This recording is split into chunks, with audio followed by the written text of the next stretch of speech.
권투를 하는 경기장을 링이라고 합니다. 권투를 하는 링 위에는 선수 두 사람 그리고 레프리라고 하는 심판이 올라갑니다. 이 심판은 선수들이 경기를 하다가 너무나 과열되어서 혹시 인명을 다치게 그렇게 할 수 있는 그런 것을 방지하는 역할도 하는 사람입니다. 그러니 이 레프리는 양측 선수에 대해서 어떻게 보면 자기가 가르치는 제자나 이런 사람들처럼 사심 없이 미움 없이 그렇게 공정하게 경기를 진행할 수 있도록 해야 하는 것이죠. 그런데 바로 오늘 우리나라에서는 그러한 권투 경기 같은 것이 열렸습니다. 이번에 링이 설치된 것은 국회 운영위원회 그곳이었고 양측 선수는 이렇습니다. 여당 측의 선수 그리고 야당 측의 선수 레프리는 홍영표 의원이 맡았습니다. 그런데 실제로는 여당 소속이지요. 이 여당 측의 선수는 선수가 한 명이라고 보아야 할 테니까 얼굴이 두 개인 야누스 선수다 그렇게 볼 수 있겠습니다. 한쪽에서 보면 임종석이고 또 다른 편에서 보면 조국이고 이런 두 사람이 결국은 한 선수 역할을 하면서 이번 시합을 하게 그렇게 되어 있었습니다. 그런데 이번에 경기에서 참 특이한 부분은 홍영표 레프리가 두 선수가 서로 공방을 하기 전에 그 앞에 나서서 야당 측 선수의 면상을 레프리가 주먹으로 내리치는 그런 행위를 무수히 했다. 그런 것입니다. 참 특이한 레프리, 특이한 경기다. 그런 느낌을 받았습니다. 그러면 이 경우에 야당 측 선수가 이 레프리를 맞받아치고 자기를 마크할 수 있는가 하면은 선수는 레프리를 칠 수 없죠. 그러니 결국은 레프리가 나서서 이렇게 두들겨 패게 되면 선수는 속수무책 맞고 있을 수밖에 없습니다. 그런 면에서 참 불성사나운 그런 장면이었습니다.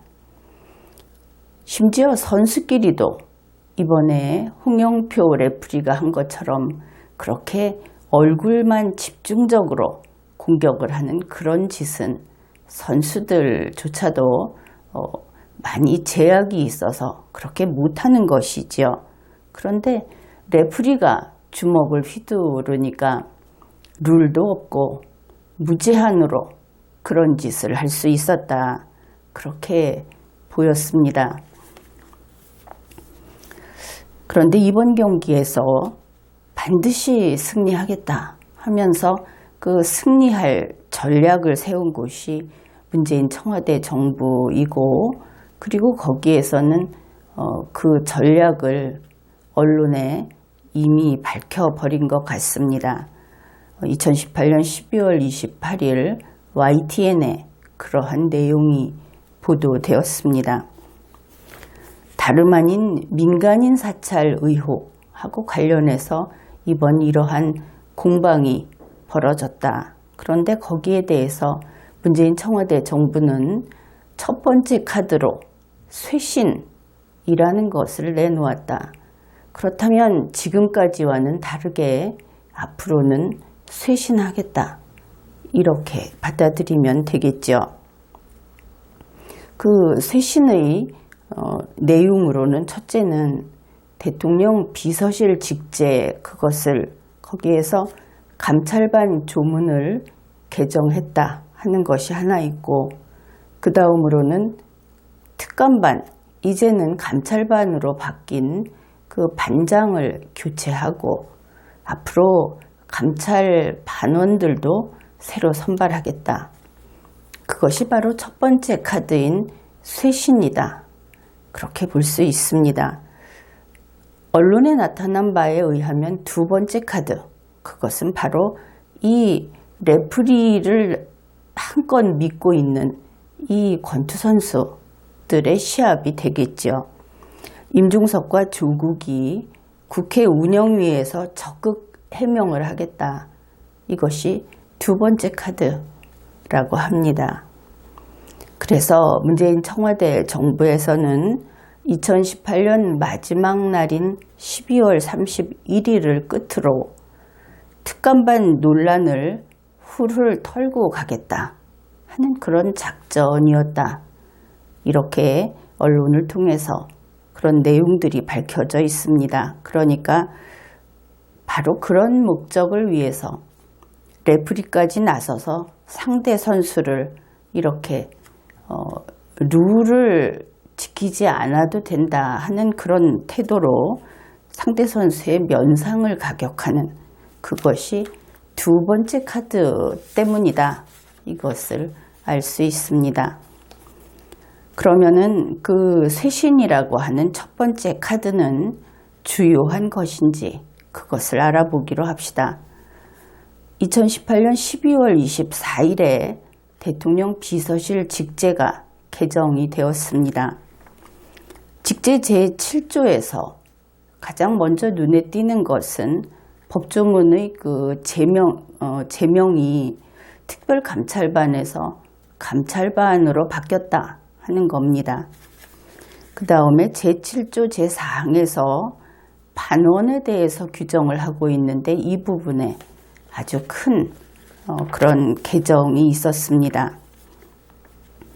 이번 개정을 하기 전에는 7조 4항에 이렇게 되어 있습니다. 반원 부분에는 그 감찰반 반원 그 부분에는 감찰 업무에 전문성을 가진 공무원 중에서 대통령 비서실에 파견된 사람으로 한다. 이렇게 규정되어 있었습니다. 대통령 비서실에 파견된 사람이다 하는 것이죠. 그런데 이것이 문재인 보궐 대통령이 취임하기 전에는 이 파견이라고 하는 것이 결국은 15인까지 많아도 15명까지만 파견 공무원을 쓸 수 있게 그렇게 되어 있었습니다. 그런데 문재인 대통령 때부터 그 제한을 없애버렸습니다. 지금은 제한이 없어서 파견이기 때문에 그야말로 무제한 쓸 수 있다. 그렇게 바뀐 것이죠. 어쨌든 그렇게 바뀌고 나서 이번 12월 24일에 다시 7조 4항 이 부분이 또 바뀌게 됩니다. 그것이 대통령 비서실에 파견된 사람으로 한다 했던 부분을 또다시 삭제한 것입니다. 그래서 현재의 대통령 비서실 직제는 이렇게 되어 있습니다. 그 반원에 대해서, 감찰반 반원에 대해서 감찰 업무에 전문성을 가진 공무원으로 한다.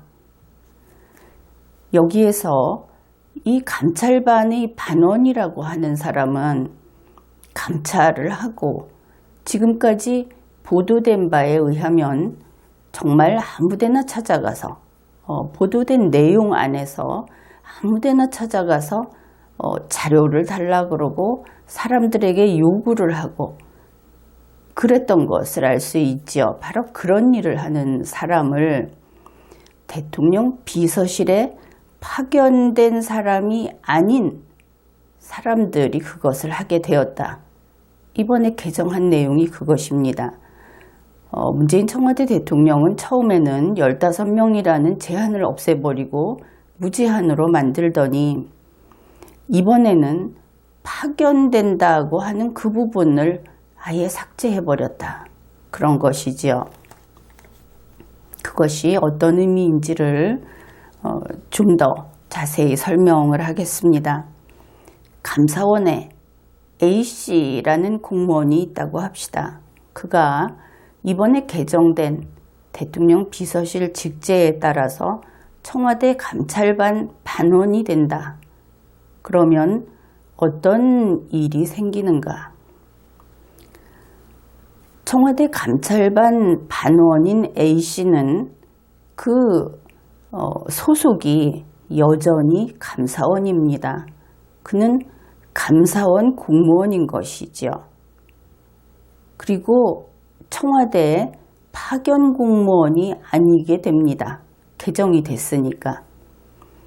그러면 감사원 공무원이 청와대로 출근을 하고 있지 않습니까? 그러면 이것은 무엇인가? 바로 감사원에서는 외근 나갔다고 보는 겁니다. 그러면 청와대는 어떨까? 감사원의 공무원이 청와대 와서 감찰 업무를 하고 있지 않습니까? 이때는 감사원에서 출장을 왔다 이렇게 보는 겁니다. 법에 따라서 파견이 아닌 것이죠.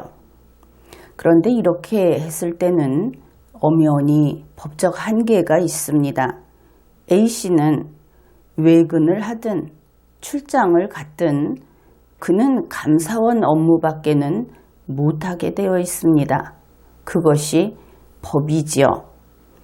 그러니 그는 청와대 이 감찰반에 와서 하는 일이 감사원 일밖에는 못합니다. 감찰반 일을 못하는 것이죠. 그런데 그렇게 된다면은 청와대에서 감찰반 운영을 못하겠죠. 그래서 법으로는 이렇게 해놓고 실제로는 감사원 공무원이 청와대에 와서 청와대 감찰반 일을 하도록 하는 겁니다. 법을 속이는 것이죠. 자기네가 바꿔버리는 겁니다. 그러면 어떻게 되느냐? 감사원 공무원 A씨가 청와대에 가서 감사원 일을 한다고 법적으로 돼 있고 기록도 그렇게 합니다.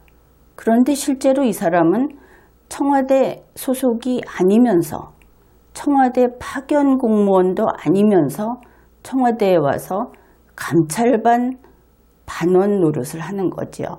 감찰 업무를 하는 겁니다. 법은 이렇게 속이고 뒤집고 가짜로 하게 되면 그 자체가 범죄입니다. 그렇게 할 수 없는 것이지요. 그런데 이렇게 하겠다고 고쳐놨습니다. 문재인 청와대 대통령이. 그리고 조국 수석도, 임종석 비서실장도 이것을 그대로 집행을 하고 있는 중입니다.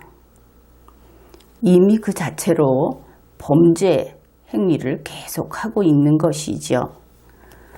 그러면은 이 경우에 감사원에서 청와대에 와서 감찰반 반원 노릇을 하는 A씨는 실제로는 어떤 모습인가? 그것은 정말로 비밀경찰이 되는 겁니다.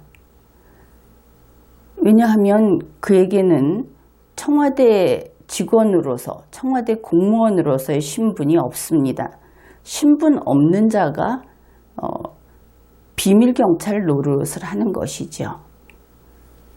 그러면 이것이 무엇인가? 이들은 신분이 없기 때문에 법적인 임무도 없고 법적인 어떤 제재 수단도 없습니다. 그는 무슨 짓을 해도 감사원 공무원으로서 감사원의 업무를 하고 있는 것으로 되기 때문에 그가 법으로 처벌받을 수 있는 것은 감사원 업무를 제대로 안 했다는 것으로밖에 처벌을 받지 못합니다. 감찰반의 반원으로서 한 짓은 그것은 완전히 비밀로 하는 것이죠.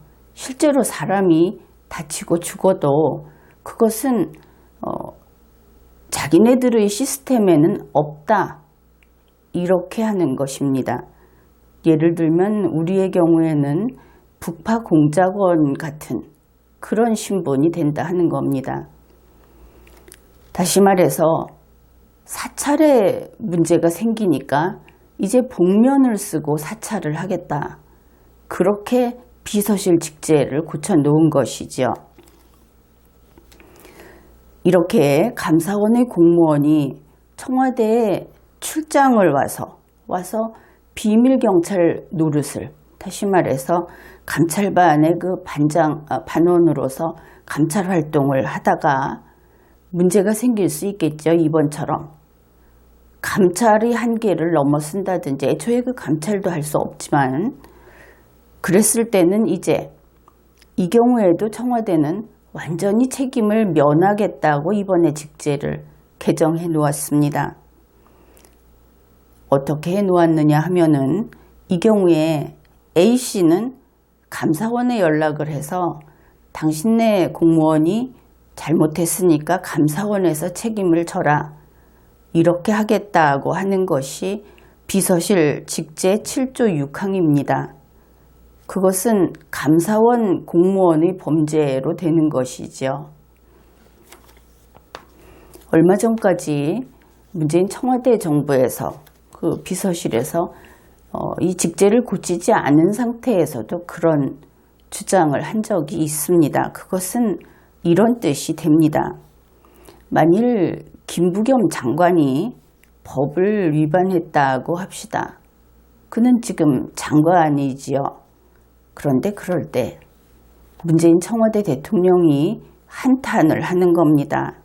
아, 저 국회의원 안 되겠네. 왜 국회의원들은 다 저 모양일까? 그러면서 김부겸 장관은 의원 신분도 있으니까, 그러면서 국회의장 문희상에게 이렇게 말을 하는 겁니다. 당신네 국회의원이 사고를 저질렀다. 위법 행위를 했는데 저러면 되겠느냐? 그러니 국회의장이 김부겸 의원을 알아서 처벌을 하라. 당신네 국회 문제니까 내가 알려주는 것이다. 이렇게 하는 것입니다. 그런데 바로 지금도 이렇게 하고 있지요. 그런데 그것을 비서실 직제를 고쳐서 이제는 법에 따라 그렇게 하겠다고 하고 있는 겁니다. 애초에 위법하여 무효인 그런 직제, 그것을 만들어 놓고 쇄신이라고 주장을 하는 것이죠. 이것은 쇄신이 아니라 무시무시한 독재를 합법을 가장해서 하겠다, 그것밖에는 되지 않습니다. 그 다음에 이 쇄신의 두 번째, 특감반의 반장을 교체했다고 했습니다. 이번에 교체한 사람은 박완기라고 하는데, 중앙일보 12월 31일자에 따르면 그는 외교부에서 공무원들에게 휴대폰을 걷어서 포렌식을 했다.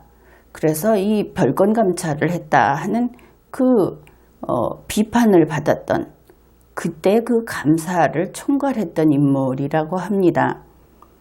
따라서 이것도 쇄신이 될 수 없겠죠. 오히려 더 부패한 것이다, 그것을 알 수 있습니다. 쇄신의 세 번째로 특감반원을 새로 선발하겠다고 했습니다. 그런데 이 특감반원을 새로 선발할 때 앞에서 이야기했듯이 대통령 비서실 직제 제7조 4항을 보게 되면 여기에 또 문제가 있습니다.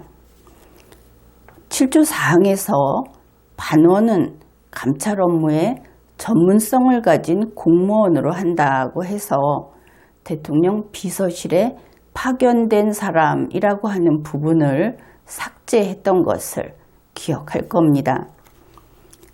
2018년 12월 24일 이번 개정된 직제가 시행되기 이전까지는 특감반의 반원은 청와대 비서실 파견 공무원이었습니다. 그러니까 문재인 청와대 비서실의 소속이기는 했던 것이죠.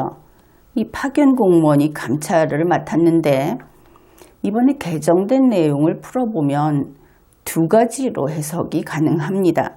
그냥 전문성을 가진 공무원으로 한다고 했기 때문에 첫째는 공무원을 파견받지 않고 빌려 쓰는, 앞에서 그 예를 들었던 감사원의 공무원을 외근 나가는 식으로 그렇게 데려다가 아주 그 얼굴을 가린 북파 공작원 같은 그런 사람을 쓰겠다. 그 경우에는 그는 물론 청와대 소속이 아니게 됩니다. 그 다음에 또 한 가지 이 법조문을, 이 직제를 해석을 할 수 있는데, 그것은 감찰 공무원을 문재인 청와대에서 직접 임용을 하겠다. 공무원의 그 직역을 새로 만드는 것이죠. 이런 경우에는 근거 법률이 필요합니다. 그냥 먼저 만들 수 없는 것입니다.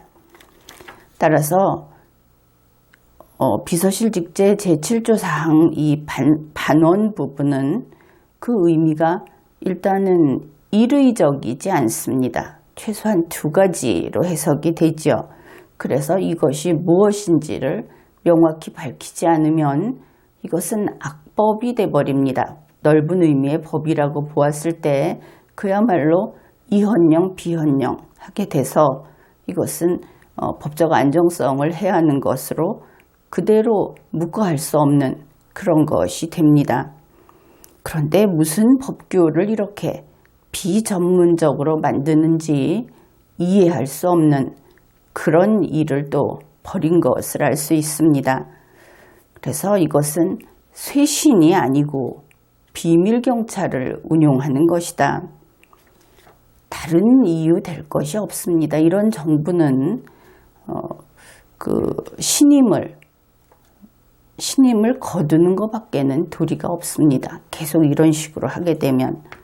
그 다음에 앞에서 두 번째 카드를 이야기했는데 조국 수석이 국회 운영위에 나와서 적극 해명을 한다고 하는 중에 이런 말을 했습니다. 과거 국정원의 민간인 사찰 기능을 없앴다. 그것이 자기들의 어떤 공이다. 이렇게 이야기를 했는데 이제 보니까 결국 그것을 문재인 청와대 비서실에서 모두 받아서 운영하고 있다. 이것을 확인하게 되는 것이죠. 비서실 직제 제7조 7항을 보면 이런 규정이 있습니다. 감찰반의 구성, 감찰 업무의 원칙 및 절차, 업무 수행 기준 등은 대통령 비서실장이 정한다. 어느 법률에서, 어느 그 법규에서 이렇게 포괄적인 권한을 한 명한테 주는 예를 본 적이 있는가? 이것은 대통령에게 이렇게 하라고 한다면 그것은 전제군주가 되어버립니다. 네 맘대로 하세요 이렇게 되는 것이기 때문에. 더구나 이 감찰반이라고 하는 것이 대통령 비서실 내부 규율만 담당하는 것이 아니고 직제 제7조에서 규정하고 있듯이 광범위한 감찰을 하고 있습니다. 실은 그 장을 대통령이 임명한다고는 하지만 민간에까지 연결이 되어 있다 하는 것이죠. 그런데 그것을 구성도 비서실장 마음대로 하고 업무의 원칙도 비서실장 마음대로 하고 업무의 절차도 비서실장 마음대로 하고 업무 수행의 기준도 비서실장이 마음대로 정한다고 하는 것이 그것이 무슨 법규입니까?